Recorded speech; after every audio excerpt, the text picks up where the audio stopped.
એ ગોપી બહુ આપને નથી આપવું આપી દે ને નથી આપવું દઈ દે ને એ નથી આપવું આવું શું કરે અશોક ગોપી બહુ ને કે ને હું કયો છો કોપી વહુ પાસે તમારે પપ્પી જોતી શોખ શું પાછી લઈ ગઈ ચોખ્ખું બહુ કરી હો હું હમણાં એની પાસે જાઉં છું ગોપી તારી હિંમત કેમ થઈ હેની હે હા મારા બાનું ચોખ્ઠું લેવાની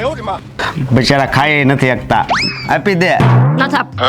આપી દે કીધું ને નથી આપવું કીધું ને તો જેવો તું ગૌઢી થઈ જાય ત્યારે છે ને હું ચોખ્ઠું નહીં કરાવી દઉં તો કાઈ નહીં હું તલ હાકડી નહીં ખાઉં હલા હાકડી નહીં ખાવ એટલે ચોકઠું આપી એટલે હમણાં તલ હાકડી ખાવાનું કહે એટલે તો લઈ લીધું છે ચોકઠું હે તલ હાકડી